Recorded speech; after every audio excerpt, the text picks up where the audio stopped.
সংগ্রামী আলমডাঙ্গাবাসী, আলমডাঙ্গা উপজেলা জামাতের পক্ষ থেকে আয়োজিত আজকের এই নির্বাচনী জনসভায় আমাদের মাঝে উপস্থিত আছেন চুয়াডাঙ্গার জনমানুষের নেতা, আমাদের প্রিয় নেতা অ্যাডভোকেট মাসুদ পারভেজ রাসেল ভাই, উপস্থিত 11 দলের নেতৃবৃন্দ, উপস্থিত জেলা নেতৃবৃন্দ, আমার সামনে উপবিষ্ট আলমডাঙ্গা উপজেলার সকল স্তরের নেতাকর্মী, সকলকে আন্তরিক সালাম, আসসালামু আলাইকুম ওয়া রাহমাতুল্লাহ।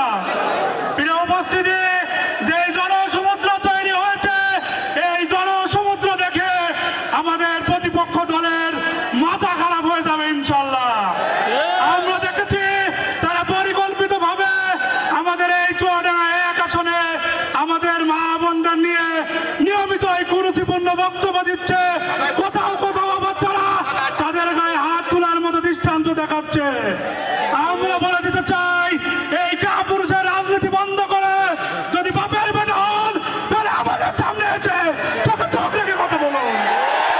আমরা বলতে চাই, এই গণদুয়ার প্রমাণ করে আগামী দিন চুয়াডাঙ্গা এক আসন দাঁড়িপাল্লার, আগামী দিন চুয়াডাঙ্গা এক আসন রাসেল ভাইয়ের।